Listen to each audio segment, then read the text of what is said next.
ओम नमो भगवते वासुदेवाय। ओम नमो भगवते वासुदेवाय।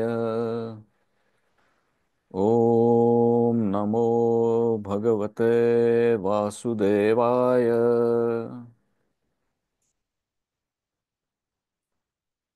नमस्कार. आज आपण भगवद्गीतेच्या दुसऱ्या अध्यायाला सुरुवात करत आहोत. सुरुवातीला आपण जे श्लोक वाचणार आहोत ते वाचून त्यांचा फक्त शब्दशः अर्थ जो आहे तो समजून घेऊ आपण.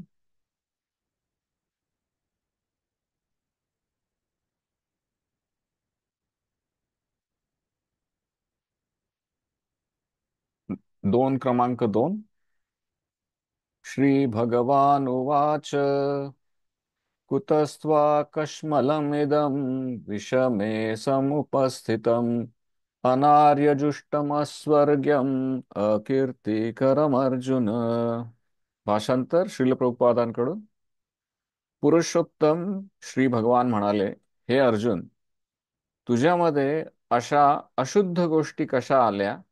ज्या मनुष्याला जीवनाच्या मूल्यांचे ज्ञान आहे त्याला या गोष्टी मुळीच शोभत नाहीत. या गोष्टी मनुष्याला उच्चतर लोकात जाण्यात नाही तर त्या त्याच्या दुष्कीर्तीला कारणीभूत होतात.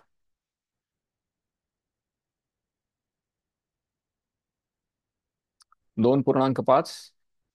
गुरून् हत्वा हि महानुभावान् श्रेयो भोक्तुं भैक्षमपीह लोके हत्वार्थकामांस्तु गुरूनिहैव भुञ्जीय भोगान् रुधिरप्रदिग्धान्. महात्मा सम असणाऱ्या माझ्या गुरुजनांना मारून जगण्यापेक्षा भिक्षा मागून जगणे अधिक श्रेयस्कर आहे. जरी त्यांना भौतिक लाभाची इच्छा असली तरी ते ज्येष्ठ आहेत. जर त्यांची हत्या केली तर आपले सर्व भोग रक्तरंजित होतील.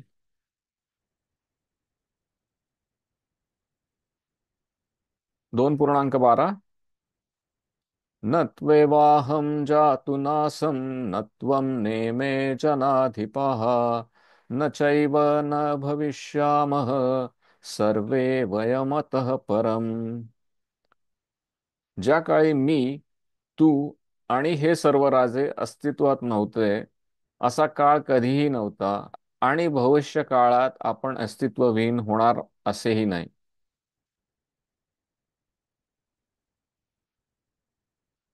2.23. नैनं छिन्दान्ति शस्त्राणि नैनं दहति पावकः न चैनं क्लेदयन्त्यापो न शोषयति मारुतः. या आत्म्याचे कोणत्याही शस्त्राद्वारे तुकडे करता येत नाहीत. अग्नीद्वारे त्याला जाळता येत नाही.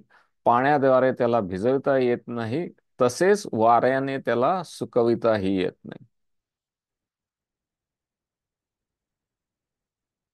2.42 आणि 43. यामिमां पुष्पितां वाचं प्रवदन्त्य विपश्चितः वेदवादरतः पार्थ नान्यदस्तीति वादिनः. कामात्मानः स्वर्गपरा जन्म कर्म फलप्रदां क्रियाविशेषबहुलां भोगैश्वर्य गतिं प्रति.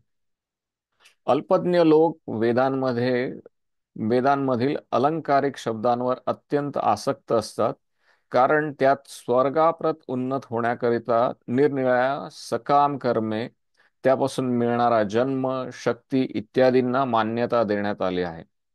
ऐश्वर्यशाली जीवन आणि इंद्रिय तृप्तीची इच्छा असल्यामुळे ते म्हणतात की याहून अधिक महत्त्वपूर्ण असे काहीच नाही.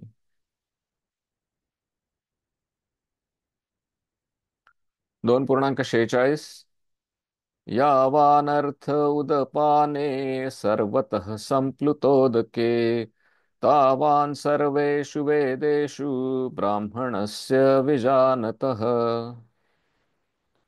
लहान विहिरीद्वारे होऊ शकणारी सर्व कार्ये मोठ्या जलाशयाकडून त्वरित होऊ शकतात. त्याप्रमाणे ज्याला वेदांमागचा हेतू माहीत आहे, त्या ज्ञानी मनुष्याला वेदांशी संबंधित असलेली सर्व कार्ये सहजपणे प्राप्त होतात.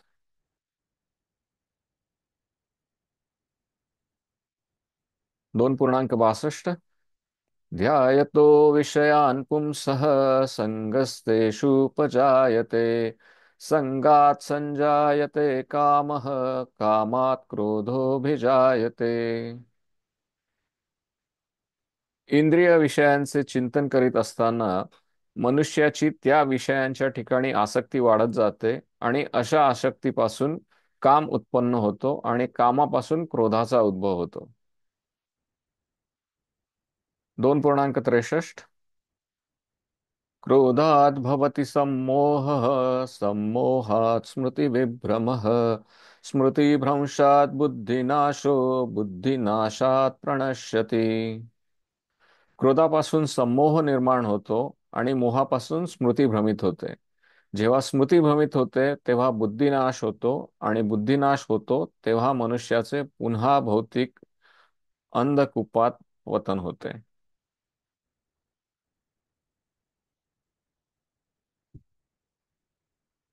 2.71.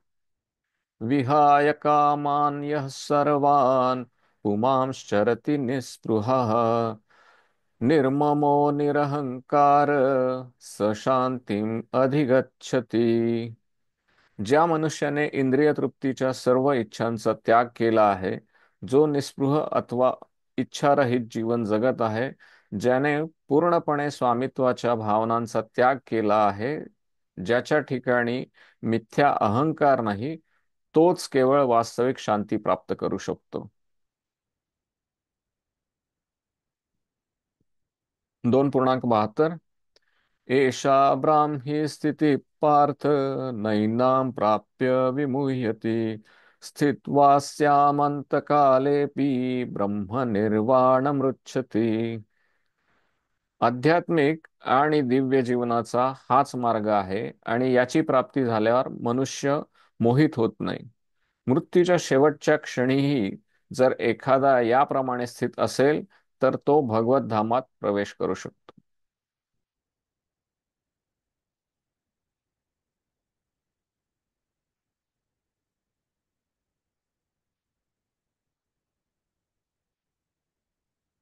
आपण भगवद्गीता समजून घेण्यापूर्वी आपल्या गुरुजनांचे आशीर्वाद घेऊया. ओम अज्ञानतिमिरान्धस्य ज्ञानाञ्जनशलाकया चक्षुरुन्मिलितं येन तस्मै श्रीगुरवे नमः. पुन्हा एकदा सगळ्यांचं स्वागत आहे या शाश्वत मूल्यांच्या शृंखलेमध्ये. आपण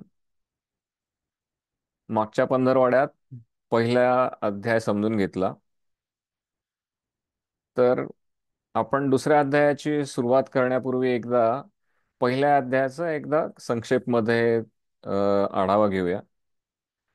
तर पहिल्या अध्यायामध्ये आपण बघितलं की सुरुवात झाली ती सैन्य निरीक्षणाने झाली. म्हणजे आधी अ, दुर्योधन आपल्या सैन्याचं निरीक्षण करतो आणि त्याला जे काय दिसतं, जे सगळे योद्धे दिसतात त्यांच्याविषयी तो अ, द्रोणाचार्यांना सांगतो. त्यानंतर अर्जुन त्याचा रथ भगवंतांना रणांगणाच्या मध्यभागी घेऊन जायला सांगतो, जेणेकरून त्याला हे लक्षात येईल की कोण कोण त्याच्या विरुद्ध इथे लढायला तयार आहे. आणि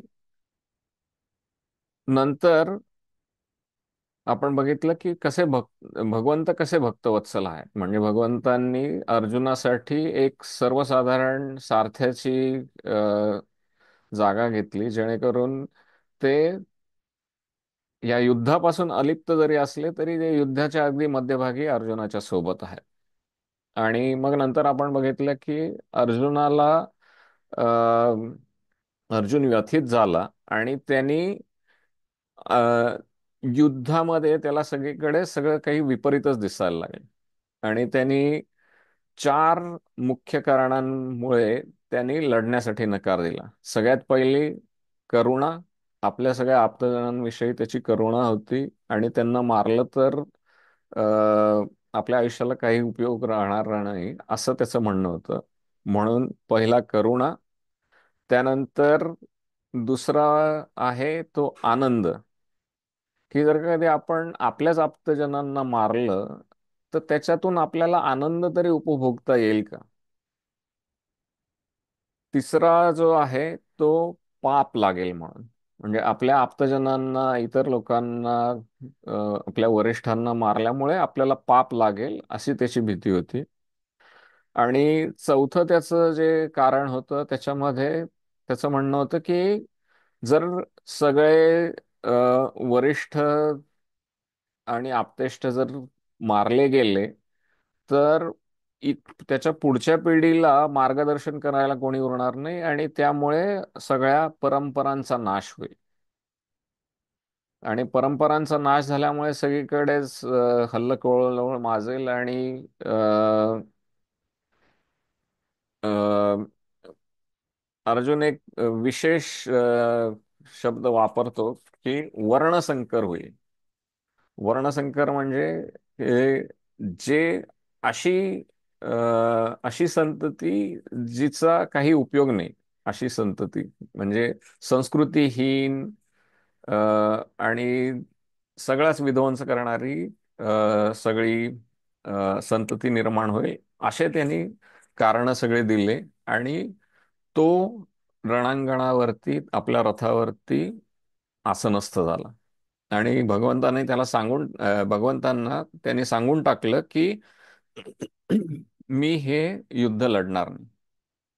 आणि तो विषाद इथे आपण दुसऱ्या अध्यायामध्ये पण येताना दिसतोय आपल्याला. दुसऱ्या अध्यायामध्ये सगळ्यात पहिल्यांदी सुरुवात जी होते ती भगवंत अर्जुनाला सांगतायत की 2.2 मध्ये अर्जुनाला एक जबरदस्त चपराक भगवंत मारतायत. भगवंत सांगतायत, कुतस्त्वाकश्मलमिदं विषमे समुपस्थितम अनार्यजुष्टमस्वर्ग्यम अकीर्तिकरम अर्जुन. इथे भगवंत अर्जुनाला सांगतायत की तुझ्या मनामध्ये ही घाण कुठून आली, आणि तेही अशा बिकट परिस्थितीमध्ये आपण सगळे असताना. आणि तुझ्या या वागण्यामुळे तुला स्वर्गांची प्राप्ती न होता तुझ्या नावाला अकीर्ती लागणार आहे. तर खरं वास्तविक बघता इथे कीर्तीचं काय घेऊन बसलोय आपण. तर पूर्वीच्या काळी ज्या वेळेला विशेष करून अ, आपले हे चार वर्ण, ब्राह्मण, क्षत्रिय, वैश्य आणि क्षूद्र, यांची एक ठराविक रचना होती. आणि क्षत्रियांसाठी त्यांचा मान हे अतिशय महत्वाचा होता. म्हणजे असं म्हणतात की एक वेळेला जीव गेला तरी चालेल परंतु मानाला धक्का नाही लागला पाहिजे. तर म्हणून अर्जुनाला इथे भगवंत सांगतायत की तुझ्या नावाला अकीर्ती लागेल, तुझा मान सगळा संपुष्टात येईल. म्हणजे तोपर्यंत अर्जुनाने अनेक अशा लढाया जिंकल्या होत्या की ज्या एका सर्वसाधारण व्यक्तीसाठी कधीच शक्य नव्हतं. आणि मृत्यू पेक्षाही भयंकर तुझी परिस्थिती होईल असं भगवंत त्याला इथे सांगतात.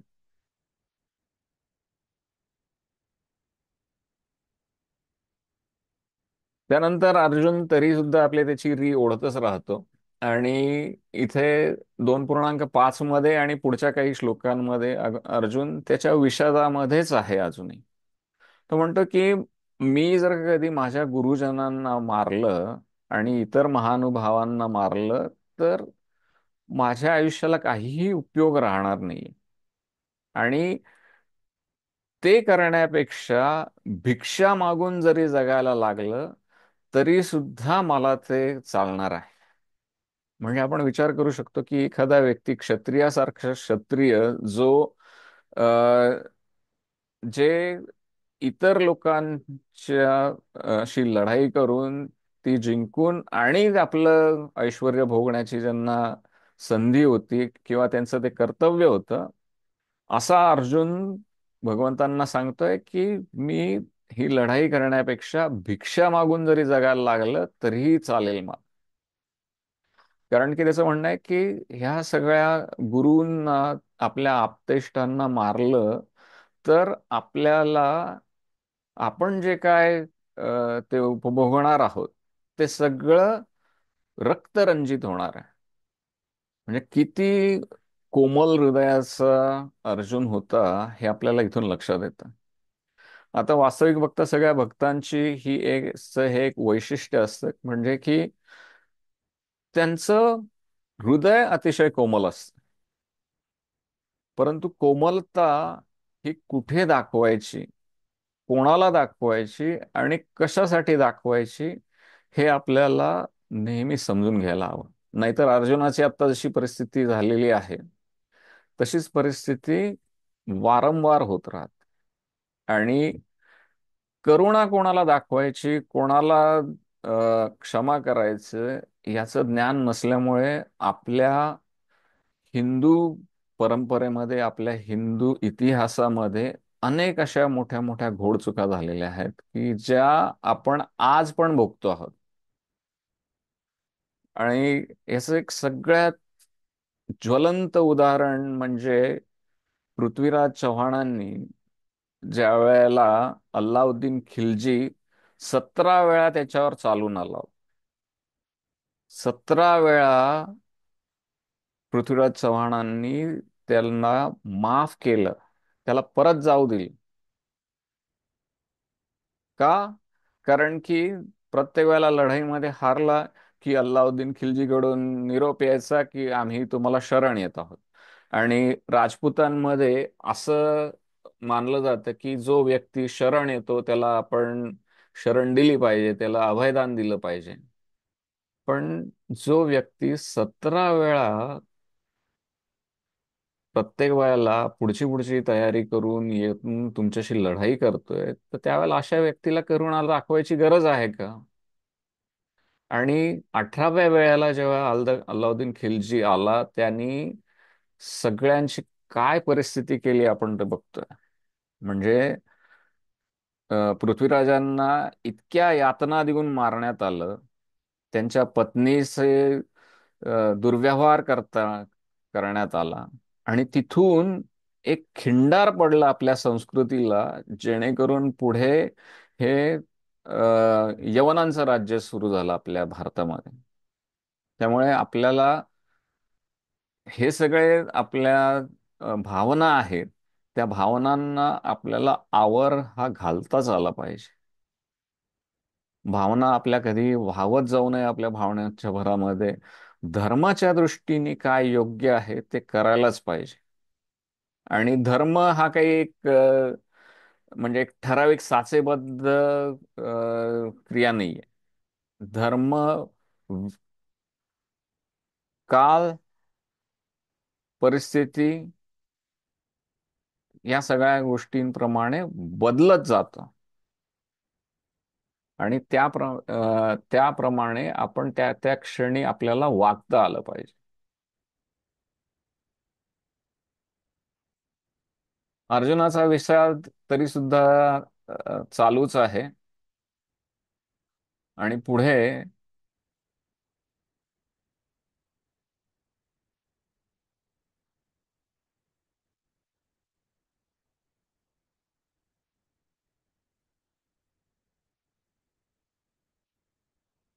भगवंत अर्जुनाला समजून सांगतायत की तू ज्या लोकांना आपण मारलं तर तुला पाप लागेल किंवा ते नष्ट होतील, असं जे तुला वाटतंय ते असं काहीही नाहीये. म्हणजे भगवंत त्याला सांगतायत की असा पूर्वीही कधी काळ नव्हता आणि पुढेही असा कधी काळ नाही येणार की ज्या वेळेला हे सगळे जनाधिप म्हणजे हे सगळे राजे, तू किंवा मी, आपण अस्तित्वहीन होणार नाही असा अ, होणार असा कुठलाही काळ येणार नाही. म्हणजे इथून पुढे भगवंतांनी अर्जुनाला आत्म्याविषयी सांगण्यासाठी सुरुवात केली आहे. आता इथे ज्या वेळेला आपण बराच वेळेला आपल्याला गोंधळ होतो की आत्मा जर अमर आहे तर मग आपल्या शरीराचं काय होतं वगैरे अनेक गोंधळ निर्माण होतात. तर आपण बराच वेळेला मी म्हणजे कोण हा फार मोठा प्रश्न होतो. आता उदाहरणार्थ आपण ज्या वेळेला म्हणतो हा माझा हात आहे, तर याचा अर्थ की मी वेगळा आहे आणि हा हात माझा आहे. माझे डोळे आहेत, माझं हे शरीर आहे. तर हा त्याच्यात जो मी आहे तो वेगळा आहे आणि हे माझं आहे. म्हणून आता हा मी जो आहे तो भगवंत कोण आहे हे अर्जुनाला सांगण्याचा प्रयत्न करतायत. आणि इथून पुढे पुढचे काही श्लोक जे आहेत भगवंत आत्म्याच्या सगळ्या अ, खुणांविषयी अर्जुनाला सांगतायत. तर सगळ्यात पहिल्यांदी अ, आपल्या केवळ हिंदू संस्कृतीमध्येच अ, पुनर्जन्माची कॉन्सेप्ट आहे. इतर कोणत्याही धर्मामध्ये पुनर्जन्म मानला जात नाही. तर याचं एक साधं सोपं उदाहरण आहे. जर का कधी आपण बघितलं पुनर्जन्मावर ज्याचा विश्वास नसेल किंवा आत्मा अमर आहे याच्यावर ज्याचा विश्वास नसेल, त्यावेळेला एक सगळ्यात साधी गोष्ट समजून घ्यायची म्हणजे बराच वेळेला आपण बघतो की ज्या वेळेला जन्म होतो त्यावेळेला प्रत्येक बालक वेगळा असतो. त्याचा रंग, रूप, त्याच्या अ, आतमधले त्याच्या आतले गुण, कधी कधी कोणाला व्यंग असतं, अ, काही अवयव नसतात वगैरे. तर जर का कधी सगळ्यांचा आत्मा ज्या वेळेला मूर्त स्वरूपामध्ये येतो जन्माच्या वेळेला, त्यावेळेला जर सगळेजण सारखेच असते तर सगळेजण सारखेच जन्माला यायला पाहिजे होते ना. ही विषमता किंवा हे वेगळ्या वेगळेपणा का येतो? कारण की आपले आधीचे काही कर्म असतात जे आपण आपल्या आत्म्यासोबत घेऊन जातो आणि त्या कर्मानुसार आपल्याला आपला पुढचा जन्म मिळालेला असतो. आणि हा मनुष्य जन्म जो मिळालेला आहे आपल्याला हा सगळ्यात भाग्यशाली आहे. आणि त्याचं आपण ते आपण सत्कर्मी लावण्यासाठी ह्या भगवद्गीतेचं ज्ञान आपल्याला अतिशय महत्वाचं आहे. ज्यावेळेला आपल्याला लक्षात येतं की आपण एक चीर आत्मा आहोत, त्यावेळेला आपल्याला मृत्यूचं भय निघून जातं सगळ्यात पहिल्यांदी. कारण मनुष्याला सगळ्यात मोठं जे भय असतं ते मृत्यूचं असतं. इतर काहीही गेलं तर ते आपल्याला परत मिळवता येईल याची शाश्वती असते, परंतु एकदा मृत्यू झाला की संपला. मृत्यू झाला की संपला हे निश्चित आहे, परंतु या शरीरासाठी पुन्हा पुढच्या वेळेला दुसरं शरीर मिळेल आणि ते शरीर काय मिळेल हे आपल्या कर्मानुसार ठरणार आहे. म्हणून भगवंत इथे जे मार्गदर्शन करतायत अर्जुनाला ते आपल्याला व्यवस्थित समजून घेण्याची आवश्यकता आहे.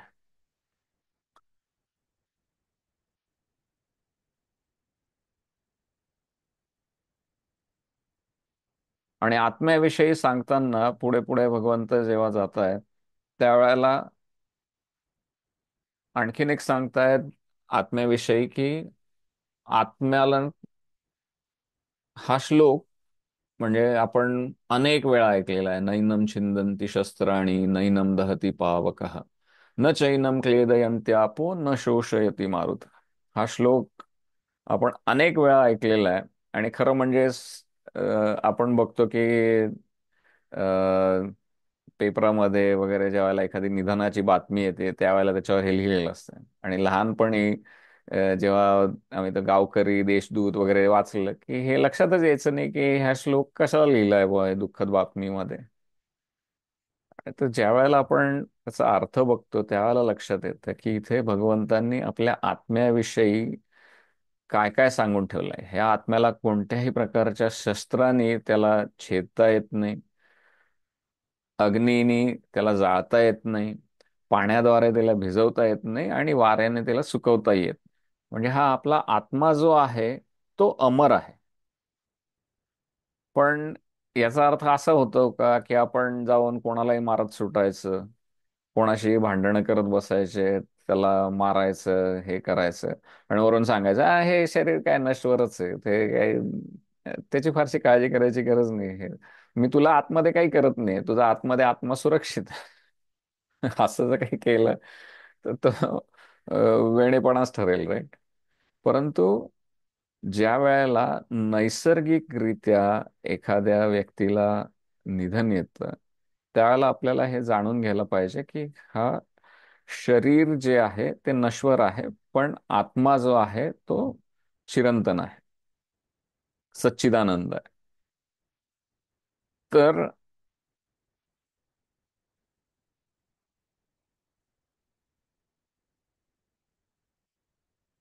आता आत्म्याविषयी ज्या वेळेला भगवंत सांगतात तेव्हा अर्जुन आणखीन बरेच काही काही त्याला भगवंतांना बरेच काय काय आहे विचार मंथन वगैरे होतो. आणि अर्जुन त्याचे जी बाजू आहे ती वेदांवरच्या सगळ्या गोष्टी ज्ञानावर त्याचं आधारित आहे. तर वेदांमध्ये आपल्या बरंच काय काय सांगून ठेवलंय आणि बऱ्याच वेळेला वेदांमध्ये दोन विरोधाभास असणाऱ्या संकल्पना देखील बऱ्याच वेळेला मांडलेल्या असतात. तर साधी सोपी गोष्ट म्हणजे भगवंत सगुण आहेत का निर्गुण आहेत. तर काही श्लोक जे आहेत आपल्या वेदांमध्ये ते सगुण भगवंत आहेत सांगतात, काही जे आहेत ते निर्गुण सांगतात आणि दोन्ही तितकेच सत्य आहे. कारण भगवंत असे आहेत की ते त्यांना पाहिजे तशा स्वरूपामध्ये ते अस्तित्वात येऊ शकतात. त्यामुळे आपण त्यांना असं काही कोणत्याही प्रकारचं बंधन घालण्यात काही अर्थ नाही. वेदांमध्ये आपल्या कर्मकांडीय गोष्टी सांगून ठेवलेल्या आहेत की आपण एक कर्म केलं तर आपल्याला चांगलं फळ मिळतं, ते जर वाईट कर्म केलं तर वाईट फळ मिळतं. आणि ही सगळी जी संकल्पना आहे ती केवळ आपल्याच हिंदू धर्मातच नव्हे तर प्रत्येका संस्कृतीमध्ये हे संकल्पना आहे स्वर्ग आणि नरक. चांगलं काम केलं तर स्वर्ग मिळणार आणि वाईट काम केलं तर नरक मिळणार. हे अबाधित सत्य जरी असलं तरी सुद्धा ते अ, अर्ध सत्य आहे. आणि अर्जुनाने त्या गोष्टींमध्ये वाहवत जाऊ नये म्हणून भगवंत त्याला पुढे सांगतायत की वेद जे आहेत ते त्याची भाषा अतिशय अलंकारिक आहे, त्याच्यावर अनेक लोक विश्वास ठेवतात आणि त्याच्या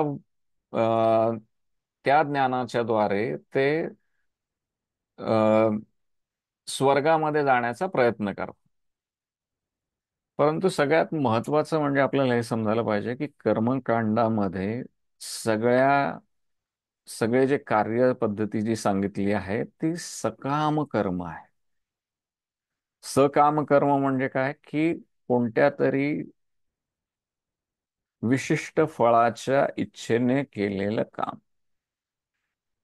आपण नेहमी आपल्या संस्कृतीमध्ये अ, आपण बघतो की अ, अनेक आपण पूजा अर्चा वगैरे करतो. तर आपण सत्यनारायणाची पूजा पण करतो. तर सत्यनारायणाच्या पूजेमध्ये आपल्याला त्याच्या फलश्रुतीमध्ये सांगितलंय की आपल्याला काय काय मिळणार आहे, राईट. पण भगवंत इथे अर्जुनाला सांगतायत की त्या सगळ्या कर्मकांडीय गोष्टींमध्ये तू अडकू नकोस. कारण याच्यामुळे काय होत आहे की या अ, सकाम कर्मांमुळे एक ऐश्वर्यशाली जीवन आणि इंद्रिय तृप्तीची इच्छा ही मुळात जात नाही. आणि सगळ्यात आपल्या मोक्षाच्या आड येणाऱ्या या दोनच गोष्टी आहेत. तो म्हणजे इंद्रियांची तृप्ती आणि एक ऐश्वर्यशाली जीवन. आणि ऐश्वर्यशाली जीवन आपल्याला कशाला हवं असतं, तर आपल्या इंद्रियांची तृप्ती करता यावी म्हणूनच हवं असतं. आणि जर आपण नुसत्याच वेदांवर आपण जर विश्वास ठेवला, तर वेद इतके अथांग आहेत. मी आपल्या पहिल्या सत्रामध्ये सांगितलं होतं की वेद इतके अथांग आहेत की आत्ताच्या आपल्या ज्या आपलं जे ज्ञान आहे, आपलं जे आयुष्यमान आहे, त्यामध्ये सगळ्या वेदांचा पूर्ण अर्थ लागणं आपल्याला अशक्य आहे. त्यामुळे त्या सगळ्या गोंधळामध्ये आपण पडण्यात अर्थ नाही. भगवंतांनी 15व्या अध्यायामध्ये सांगून ठेवलंय, सर्वस्य चाहम हृदि सन्निविष्टो मत्तः स्मृती ज्ञानमपोहनम च वेदैश्च सर्वैर अहमेव वेद्यो वेदांतकृत वेद विदेह चाहम. म्हणजे वेदांमधून वेदांची रचना भगवंतांनी केलेली आहे. त्यानंतर भगवंत सांगतात की वेदांमध्ये वेदांचा अ, वेद कशासाठी हवे, तर भगवंतांना जाणून घेण्यासाठी. परंतु होतं काय की आपण त्या इतर सर्व कर्मकांडीय गोष्टींमध्ये अडकून जातो आणि वेदांचा जो मूलभूत पर्पज आहे तो आपण विसरून जातो आणि त्या इतर कर्मकांडीय गोष्टींमध्ये अडकून बसतो आणि स्वर्गाची प्राप्ती. मग स्वर्ग कशासाठी हवा आहे, तर तिथे सगळ्या प्रकारचे भोग उपलब्ध आहेत म्हणून तो स्वर्ग हवा आहे. स्वर्गामध्ये अप्सरा वगैरे असतात, त्यानंतर सोमरस असतो. आणि ह्या संकल्पना ज्या आहेत त्या सगळ्यांना भुलवून ठेवतात. म्हणजे हिंदू असो, मुसलमान असो, ख्रिश्चन असो, कोणी असो, ही इंद्रिय तृप्तीची जी इच्छा आहे तिने प्रत्येकाला जखडून ठेवलेलं आहे. आणि भगवंत सांगतात की तेवढ्या करता ह्या वेदांच्या या अलंकारिक भाषेमध्ये अडकून राहण्यात काही अर्थ नाही.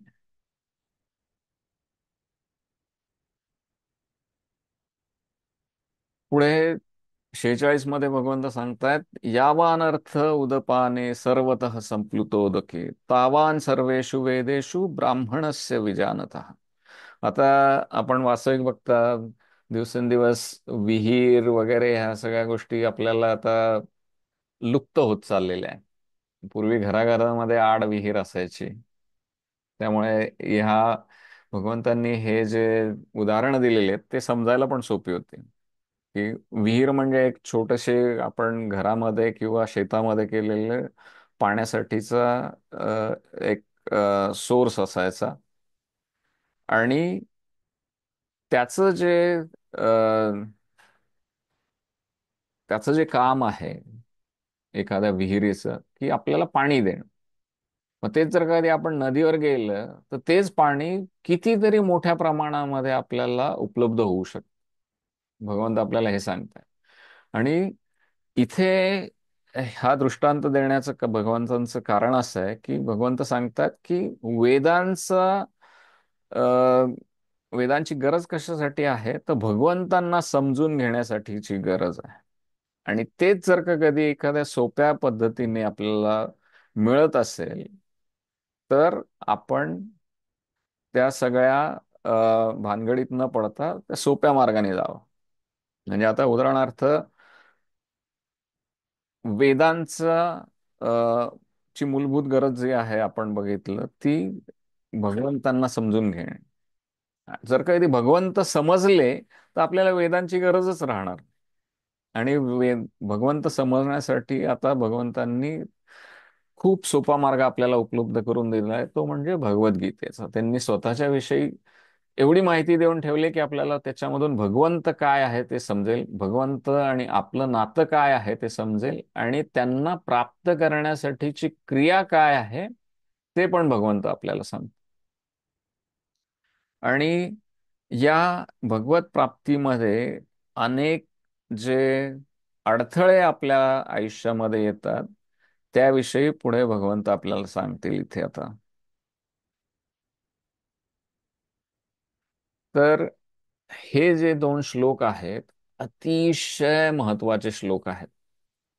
म्हणजे ही आपल्या नैतिक घसरगुंडी कशी असते तसं ते याच्यावरून दिसून येतो. ध्यायतो विषयान् पुंसः संगस्तेषुपजायते, संगात संजायते कामः, कामात क्रोधोऽभिजायते. म्हणजे इंद्रियांच्या विषयी आपण ज्या वेळेला चिंतन करतोय, आपल्याला एखादी गोष्ट मनामध्ये इच्छा निर्माण झाली, तर साधं सोपं उदाहरण आहे की आपण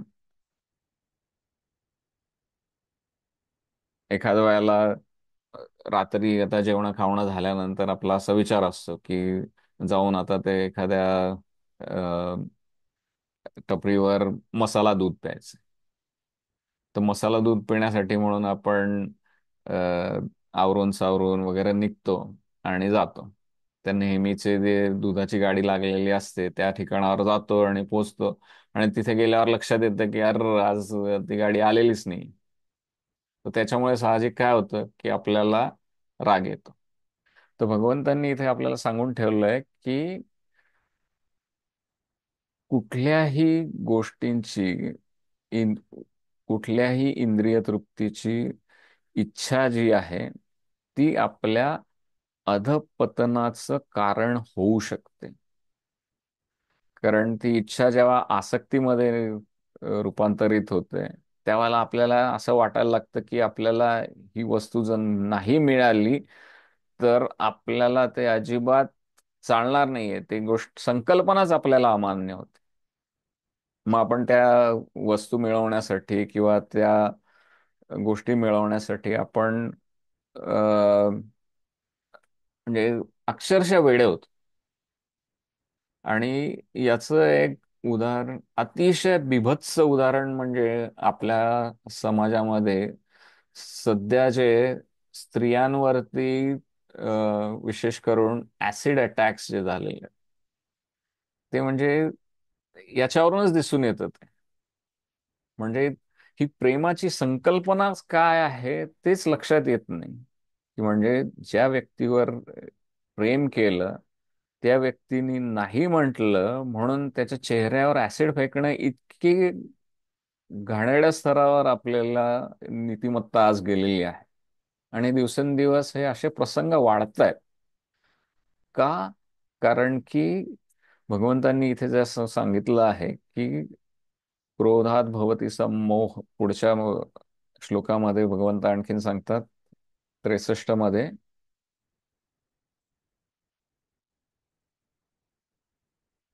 पहिल्यांदा भगवंतांनी क्रोधाचं मूळ काय आहे ते सांगितलं, आणि पुढे सांगतात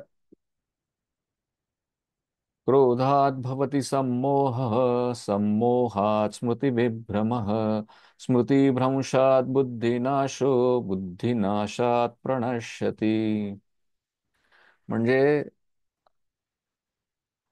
क्रोधामुळे संमोह निर्माण होतो, संमोहामुळे स्मृतिभ्रंश होतो, आणि स्मृतिभ्रंश झाल्यामुळे बुद्धीचा नाश होतो.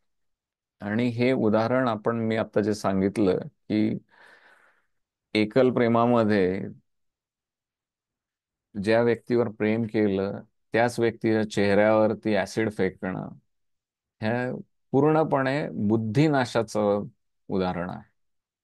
आणि आपण जर का कधी हा पूर्ण शृंखला बघितली, ही जी घसरगुंडी आहे नैतिकता घसरण्याची, याचं मूळ कारण जे आहे ते इंद्रिय तृप्तीची इच्छा.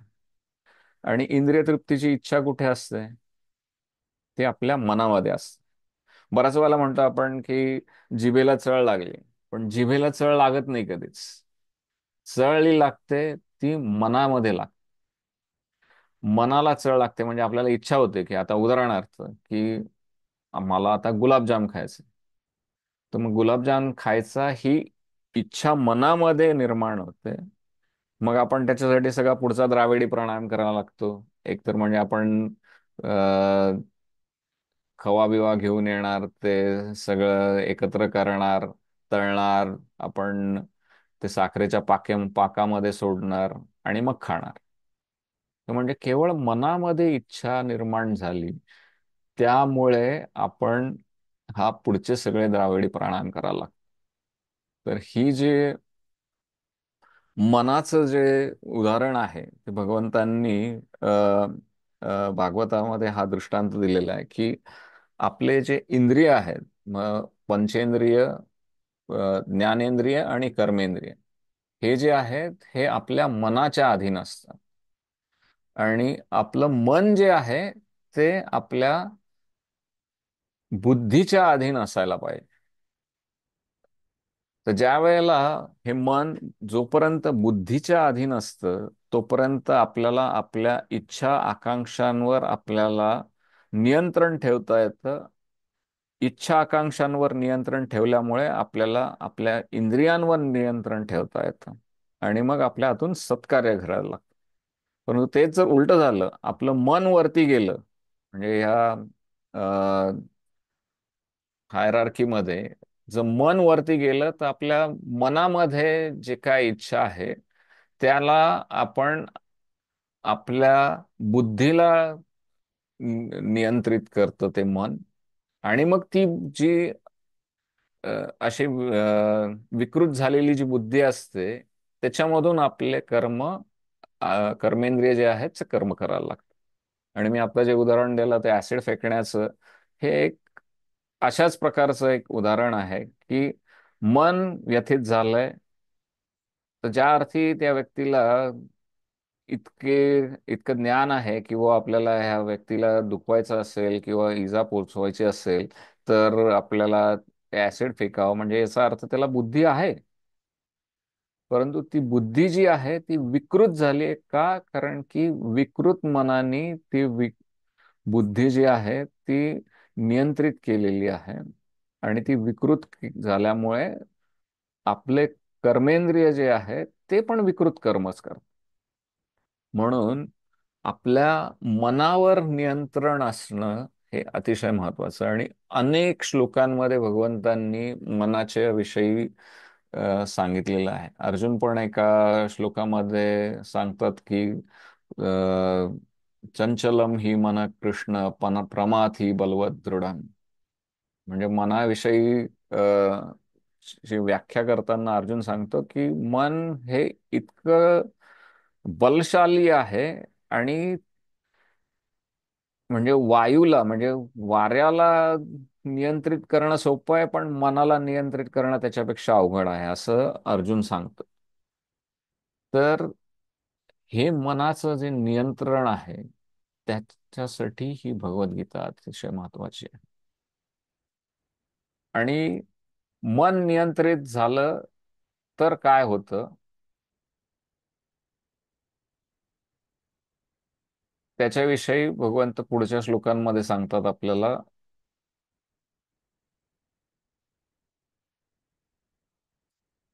विहाय कामान् यः सर्वान् पुमांश्चरति निःस्पृहः निर्ममो निरहंकारः स शांतीम अधिगच्छति. सो ज्या मनुष्याने इंद्रिय तृप्तीच्या सर्व इच्छांचा त्याग केला आहे, जो निस्पृह आहे आणि इच्छारहित जीवन जगत आहे, ज्याने पूर्णपणे स्वामित्वाच्या भावनांचा त्याग केला आहे, ज्याच्या ठिकाणी मिथ्या अहंकार नाही, तोच केवळ वास्तविक शांती प्राप्त करू शकतो. म्हणजे आपण बऱ्याच वेळेला बघतो की आपण इंद्रिय तृप्तीच्या मागे कायम फिरत असतो. आणि सगळीकडे मी, माझं आणि ह्या संकल्पनेमुळे प्रत्येक व्यक्ती ग्रसित आहे. कोणीच असा नाही आहे की जो या संकल्पनेमधून सुटलेला आहे. आणि आपण भगवद्गीतेच्या सुरुवातीला पहिल्या अध्यायामध्ये पण बघितलं की ही जी स्वामित्वाची भावना आहे, की दुर्योधनाला पहिल्यांदी धृतराष्ट्राच्या मध्ये पण बघतो आपण की ती स्वामित्वाची भावना होती, ती भावना दुर्योधनामध्ये पण दिसते की हे राज्य माझं आहे आणि मीच ते सगळ्यात श्रेष्ठ आहे. ही जी भावना आहे, त्याच्यामुळे ते दोघेही जण ग्रसित आहेत. त्याच्यामुळे दोघांनाही अ, हे लक्षातच येत नाहीये की आपल्या हातून काही चूक घडते. आणि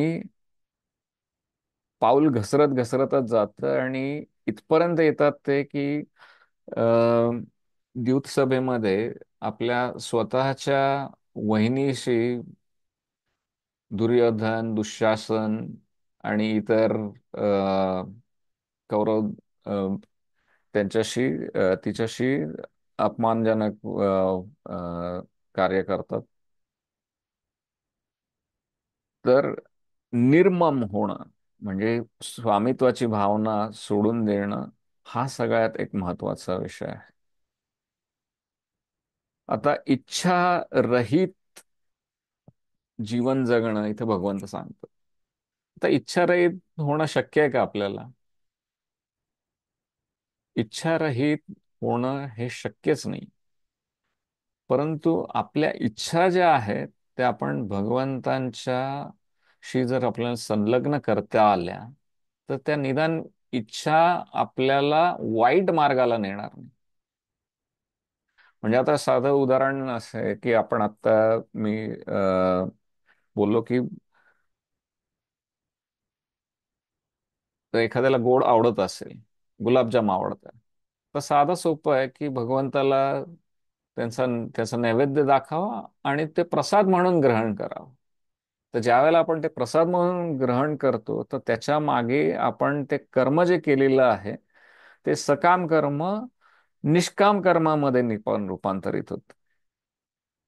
तर याच्यासाठी आपण ही संकल्पना समजून घेण्यासाठी आपण फूड पॅकेजिंगचं एक उदाहरण घेऊया. पूर्वी फूड पॅकेजिंग मध्ये अ, अन्न नाश पावू नये म्हणून त्याला व्हॅक्युम पॅकिंग केलं जायचं. तर व्हॅक्युम पॅकिंग म्हणजे काय करतात की त्या पॅकिंग मध्ये जी काय हवा आहे, मुख्यत्वे ऑक्सिजन जो आहे तो काढून घेतला जातो आणि जेणेकरून ते अन्न ऑक्सिडाइज होणार नाही, खराब होणार नाही. परंतु पॅकेजिंग टेक्नॉलॉजी हळूहळू बदलत गेली आणि त्यांच्या लक्षात आलं की व्हॅक्युम पॅकिंग हे अतिशय कठीण पॅकिंग आहे. कारण ते व्हॅक्युम केलेलं असताना त्या पॅकिंगला जरासा जरी धक्का लागला, जरासं बारीक बारीक भूक झालं, तर ते पॅकेजिंगचा जो काय उपयोगच होत नाही आणि ते अन्न नाश पावत. तर म्हणून त्यांनी पॅकेजिंग टेक्नॉलॉजीमध्ये एक साधा सोपा उपाय काय केला की पॅकेजिंगमध्ये इनर्ट गॅसेस भरायचे. म्हणजे असे गॅसेस भरायचे की जेणेकरून ते अन्नाला ऑक्सिजन चा स्पर्श होणार नाही आणि ते अन्न चांगलं राहील. आणि हे जे ह्या प्रकारचं जे पॅकेजिंग आहे, ते अतिशय सोपं आहे. म्हणजे व्हॅक्यूम तयार करण्यापेक्षा त्या पॅकेजमधलं जी हवा आहे, ती हवा इनर्ट गॅसेसनी भरणं अतिशय सोपं आहे. आणि तीच संकल्पना आपण आपल्या मनामध्ये पण लावू शकतो. म्हणजे इथे भगवंतांनी सांगितलं आपल्याला की इच्छारहित जीवन जगायचं. तर इच्छारहित जीवन जगणं हे अशक्य आहे. जोपर्यंत आपल्या हृदयाची गती आहे, तोपर्यंत आपल्या इच्छा आकांक्षांचा तांडव हा कायम चालू राहणार आहे. म्हणून त्या इच्छा ज्या आहेत त्या भगवत भक्तीकडे आपल्याला वळवता आल्या पाहिजे. म्हणजे आता एखाद्याला पैसे कमवण्याची खूप खुमखुमी असते किंवा मला एवढे पैसे कमवायचे, तेवढे पैसे कमवायचे. परंतु ते नुसतेच कमवायचे म्हणून कमवून काय करायचं? तर त्याच्या मागे काहीतरी सत्कारण असलं पाहिजे. तर उदाहरणार्थ, एखाद्या व्यक्ती जर भरपूर पैसे कमवायची इच्छा असेल, तर ते पैसे कमवून आपण काहीतरी भगवंतांच्या सेवेमध्ये लावावे, मंदिरांचं निर्माण करावा, किंवा हॉस्पिटल्स, शाळा वगैरे अशा काही गोष्टींचा निर्माण करावा, जेणेकरून समाजासाठी काहीतरी भलाई करता येईल. आणि इंद्रिय तृप्तीला काही अंतच नसतो. म्हणजे कोणत्याही गोष्टी, म्हणजे एखाद्याला समजा जास्त पैसे नसतील, तर त्याची इच्छा होते की बाबा आपण, आपल्याकडे निदान काही 50,000 1 लाख तरी आपल्याकडे असायला पाहिजे. तर व्यक्ती लखपती झाला की त्याला पुढे इच्छा होते की अरे हे लाखांनी काही होत नाही, आपण करोडपती तरी व्हायलाच पाहिजे. ते करोड रुपये झाले की त्याच्या पुढे ते तिथेही संपत नाही, ती इच्छा आणखीन वाढत जाते. अरे निदान आपल्याकडे एखादा अब्ज तरी रुपये असायला पाहिजे. आणि ती कधीही न संपणाऱ्या इच्छा आहेत. आणि हे इच्छांच्या ह्या तांडवामुळे आपली मनःशांती जाते. आणि भगवंत सांगतायत इथे की ज्या वेळेला आपल्याला हा स्वामित्वाची भावना जाते आणि अहंकार जातो. अहंकाराची संकल्पना पण आपल्याला नीट समजून घ्यायला पाहिजे. तर इथे श्रील प्रभुपादांनी अहंकाराविषयी सांगितलं की हा मिथ्या अहंकार गेला पाहिजे. आता मिथ्या अहंकार आणि सत्य अहंकार याच्यामध्ये काय फरक आहे? तर ज्या वेळेला आपण ह्या शरीराशी ज्या वेळेला आपलं नातं इतकं दृढ करतो की आपण आपल्या आत्म्याविषयी विसरून जातो, त्यावेळेला त्याला मिथ्या अहंकार म्हणतात. आणि सत्य अहंकार म्हणजे काय, की आपण आत्मा आहोत हे समजून घेणं. हे शरीर तेवढंच महत्वाचं आहे. आपल्याला भगवंतांनी हे जे शरीर दिलंय हे आपलं माध्यम आहे, की जेणेकरून आपण भगवंतांना समजून घेऊ शकतो. त्यामुळे आपण या शरीराची काळजी घ्यायलाच पाहिजे, त्याच्याबद्दल काहीही शंका नाही. परंतु केवळ आपण हे शरीरच आहोत आणि त्याच्या तृप्तीसाठी, त्याच्या सुखासाठी जर आपण वागत राहिलो किंवा आपण कर्म करत राहिलो, तर आपलं जे अंतिम ध्येय असायला पाहिजे की भगवत प्राप्ती करणं किंवा भगवत धामाची प्राप्ती करणं, त्याच्यापासून आपण दूर जायला लागतो. आणि एका ठराविक अ, गोष्टी आपण उपभोगल्यानंतर आपल्याला जर काय हवं असेल, तर सगळ्यात शेवटी केवळ आपल्याला शांती हवी असते. म्हणजे सगळं काही आपण बघतो की आपण कार्यक्रम वगैरे काही समारंभ करतो, काही कार्यक्रम करतो. तर त्या कार्यक्रमाच्या तयारीसाठी आपण झटतो, आपले पाहुणे रावणे बोलवतो सगळं. त्यावेळेला ते खूप छान वाटतं आपल्याला. परंतु ते सगळं झाल्यानंतर असं वाटत असतं की अरे नाही, आता आपल्याला थोडा श्रमपरिहार पाहिजे, थोडीशी शांतता पाहिजे. तर आपल्या जीवनाच्या शेवटी देखील आपल्याला केवळ आणि केवळ ही शांतीच आपल्याला हवी आहे. आणि ही शांती मिळण्यासाठी ह्या शांतीला अशांत करण्यासाठी जे सगळ्यात महत्वाचं आपला जो अवयव आहे मन, ते नियंत्रित करणं अतिशय महत्वाचं आहे. आणि शेवटच्या अध्यायामध्ये, या शेवटच्या श्लोकामध्ये भगवंत अर्जुनाला मार्गदर्शन करतायत. ते स्थितप्रज्ञ कोण आहे त्याच्याविषयी भगवान सांगतात की एषा ब्राह्मी स्थिती पार्थ नैनाम प्राप्य मुह्यती स्थितवास्यामंत कालेपि ब्रह्मनिर्वाण मृच्छति. आध्यात्मिक आणि दिव्य जीवनाचा हाच मार्ग आहे, आणि याची प्राप्ती झाल्यावर मनुष्य मोहित होत नाही. आणि मृत्यूच्या शेवटच्या क्षणीही जर एखादा याप्रमाणे स्थित असेल, तर तो भगवत धामामध्ये प्रवेश करू शकतो. तर इथे भगवंत सांगतायत की मृत्यूच्या समयी जर का कधी आपण स्थितप्रज्ञ असलो, तरच आपल्याला भगवत धामाची प्राप्ती होणार. आणि मृत्यूच्या समयी जर का कधी आपल्याला स्थितप्रज्ञ राहायचं असेल, तर आयुष्य पण स्थितप्रज्ञासारखंच जगायला लागतं. असं होऊ शकतं का की आपण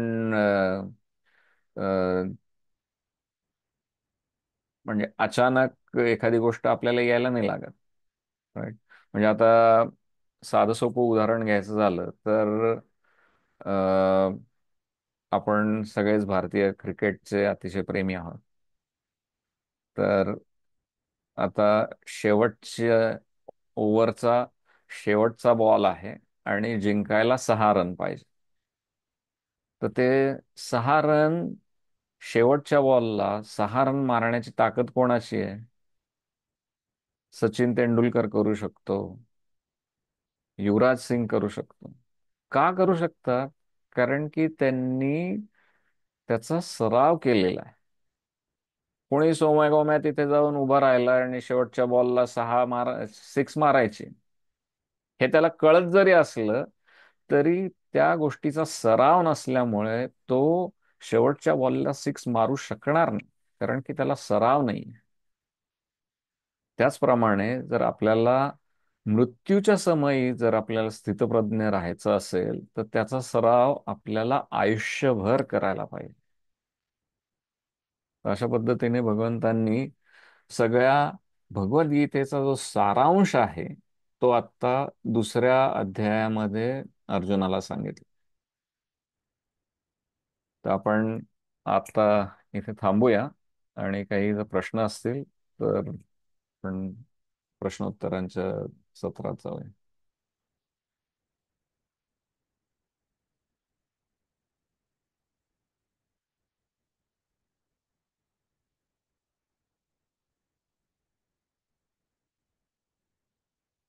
कोणाला काही प्रश्न असतील तर तुम्ही अनम्यूट करून विचारू शकता.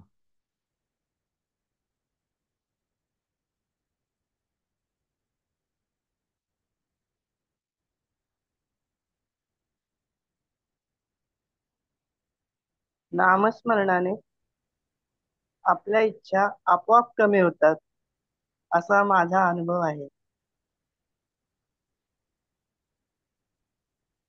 नक्कीच. भगवंताच्या म्हणजे जवळ-जवळ आपोआपच सहकार्य मिळतं. कुठली पण आपली इच्छा जरी बोलून नाही दाखवली, तरी पण ते आपोआप घडतं. भगवंत सहकार्य करतात. नक्कीच.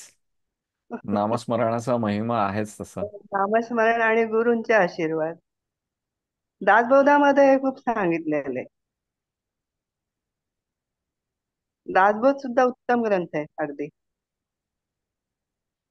म्हणजे सर्वसामान्य प्रापंचिकासाठी तर तो खरोखरच साधा आणि सोपा आहे अगदी. म्हणजे मराठीत आहे.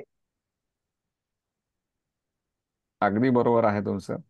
दासबोध असो, भगवद्गीता असो, काहीही असो, बोध होणं महत्वाचं आहे. सगळ्यांचं ध्येय एकच आहे. प्रत्येक याच्यामध्ये तेच सांगितलेलं आहे. सदाचरण, सत्संग, सेवा. बरोबर आहे. आणि अजून मला काय? तुमचं खूप आवडतं ऐकायला. धन्यवाद.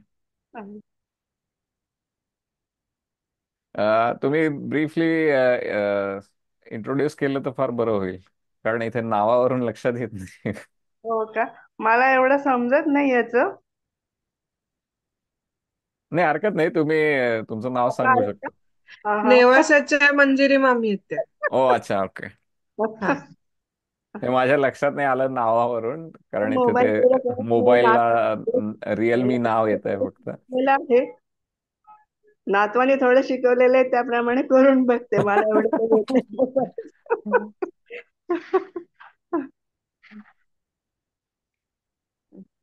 तुमचं हा. ऑब्झर्वेशन एकदम बरोबर आहे मामी. दासबोध असो, म्हणजे आपल्या प्रत्येक धार्मिक ग्रंथाचं उद्दिष्ट हाच आहे की हो. भगवंताशी आपलं नातं समजून घेणं आणि भगवत धामामध्ये आपण परत कसं जाऊ शकतो त्याविषयी मार्गदर्शन. आणि आपली संत परंपरा इतकी समृद्ध आहे की हम्म. म्हणजे रामदास असो, तुकाराम असो, कोणीही असो, त्यांचं मार्गदर्शन इतकं सोपं आहे आणि हा विषय इतका जटिल आहे ना की त्या त्या वेळेला त्या त्या परिस्थितीनुसार भगवंतांना समजून घेण्यासाठी प्रत्येक जण प्रयत्न करत असतो. हम्म. म्हणजे आपण बघितलं की आता भगवद्गीता 5,000 वर्षापूर्वी भगवंतांनी अर्जुनाला सांगितली. मग ती पुढे आता मध्यंतरीच्या काळामध्ये म्हणजे ज्ञानेश्वरांनी संस्कृत समजायला कठीण आहे म्हणून त्यावेळेच्या मराठीमध्ये हो. भगवंता त्यांनी ज्ञानेश्वरी भावार्थ दीपिका लिहिली. राईट. तर आता परिस्थिती अशी आली आहे की ती भावार्थ दीपिका मराठी असून सुद्धा मराठी टू मराठी डिक्शनरी घेऊन बसायला लागतं त्यावेळेला त्याच्यातले अर्थ समजा. हम्म. मग नंतर ही परंपरा आपली इतकी समृद्ध आहे की अनेक संतांनी त्यांना हे जे काय समजलेलं आहे ते आपल्याला पुढे समजून सांगितलं. हम्म. तरुण पिढीला जास्त गरज आहे पण ते लक्ष देत नाही त्याकडे आणि सांगितलेलं पटत नाही. ते चक्र आहे असं.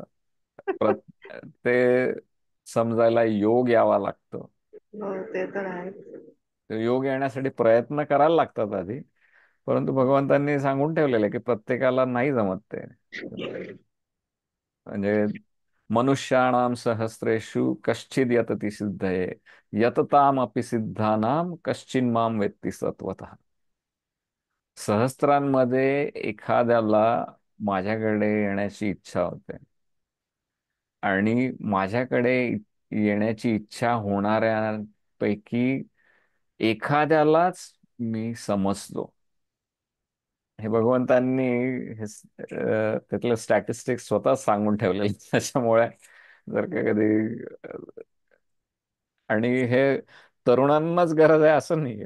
ही गरज प्रत्येकाला आहे आणि त्याला वयाचं खरं काही बंधन पण नाही आहे. म्हणजे आपल्या परंपरेमध्ये आपण बघतो की प्रल्हाद महाराजांना केवळ वयाच्या 5व्या वर्षी हे समजलेलं होतं. त्यांना आत्मसाक्षात्कार झालेला होता. ज्ञानेश्वरांना 16व्या वर्षी सगळा साक्षात्कार घेऊन होऊन त्यांनी 22 का 23व्या वर्षी त्यांनी अ, समाधी देखील घेतलेली होती. त्यामुळे वयाचं त्याला काही बंधन नाहीये. पण अ, हे तर नक्कीच आहे की प्रत्येकाला ह्या नानाची गरज आहे. अभिजित, दीपक हा. here. हा दीपक. आज योगायोगाने युवा दिवस पण आहे, स्वामी विवेकानंद, 12 जानेवारी. हो. त्याच्यावर थोडस तर त्याच्यावर काय. त्याच्यावर थोडस मार्गदर्शन होऊ दे, म्हणजे युवा दिवस आहेच आज. अ, विवेकानंदांनी अतिशय सोप्या भाषेमध्ये हेच मार्गदर्शन केलेलं आहे की म्हणजे आता साधी सोपी गोष्ट म्हणजे अ, त्यांचा कर्मावर प्रचंड विश्वास होता. म्हणजे ते स्वतः जरी संन्यासी असले तरीही कर्म करणं आपल्याला किती आवश्यक आहे ते स्वामी विवेकानंदांनी प्रत्येकाला प्रत्येक वेळेस ते समजावून सांगत होते. तर आणि कर्म करण्याचं जे अ, सगळ्यात जास्त क्षमता जी आहे ती युवांमध्ये असते. म्हणजे ज्या वेळेला लहान असतो त्यावेळेला बुद्धी सीमित असते, मॅच्युरिटी सीमित असते. तर त्यामुळे कर्म काय करायचं हे नीट समजत नसतं. आणि जसं आपण वय वाढतं, वृद्ध होतो, त्यावेळेला कर्म करण्याची क्षमता कमी होते. म्हणजे जरी सगळ्या गोष्टींची मॅच्युरिटी चांगली असली तरी केवळ कर्म करण्याची क्षमता कमी झालेली असते. त्यामुळे हा युवा जी स्थिती आहे ती त्या स्थितीमध्ये आपण असताना जेवढं जास्त आपण कार्य सिद्ध करता येईल तेवढं करायला पाहिजे.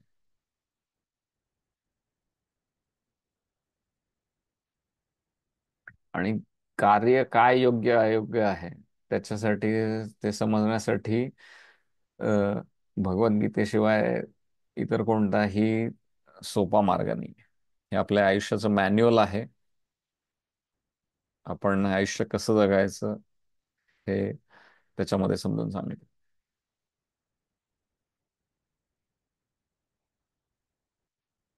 अजून कोणाला काही प्रश्न, काही टिप्पणी, काही ऑब्झर्वेशन किंवा स्वतःच काही शेअर करायचं असेल तर करू शकता.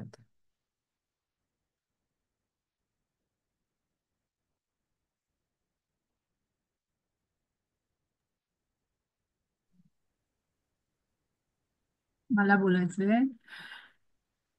मामींनी जे नामस्मरणाचं हे सांगितलं आता की दासबोधामध्ये वगैरे पण सांगितलंय. तर आपण जो 2.71 श्लोक बघितला की ज्याच्यामध्ये भगवंतांनी सांगितलंय की आपण 2.71 दाखवतं का प्रभू? दाखवत आहे.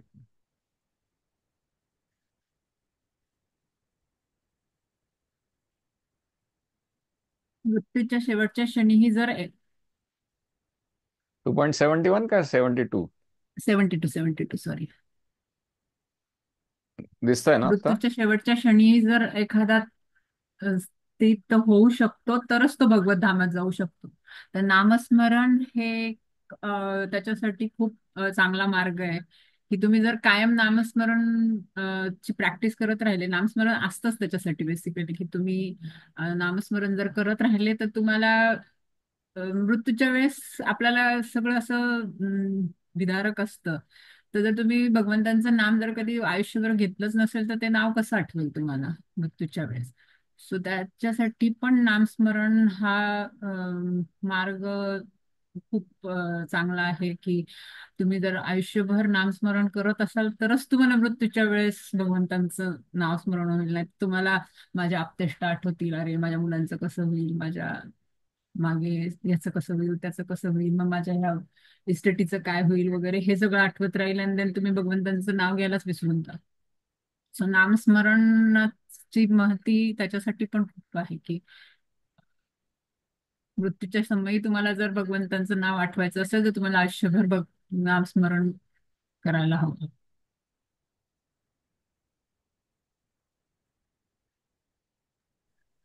माझी एक रिक्वेस्ट आहे, आपण जेव्हा सगळेजण येतो तेव्हा वाट बघत असतो ना सुरुवातीला, तर तेव्हा आपण जेवढे जमले असू तेवढ्यांनी नामस्मरण सुरू केलं तर एक छान अशी वेवलेंथ तयार होईल. चालेल ना, हरकत नाही. म्हणजे ते त्याचा जो अनुभव आहे, नामस्मरणाचा जो आनंद असतो ना, तो सगळ्यांना त्याची अनुभूती येईल. काकू जे म्हणते ते अगदी बरोबर आहे. येस, हरकत नाही. आपण आणि आणखीन एक रिक्वेस्ट आहे की सगळेजण जर एक 5-10 मिनिटं आधीच येऊन जॉईन झालेले असतील तर आपल्याला वेळेवर पण सुरू करता येईल.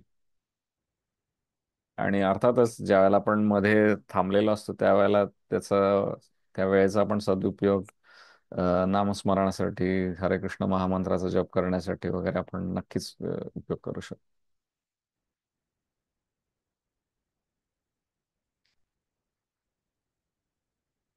ठीक आहे. इथं जर काही प्रश्न नसतील तर आपण आज इथेच थांबूया.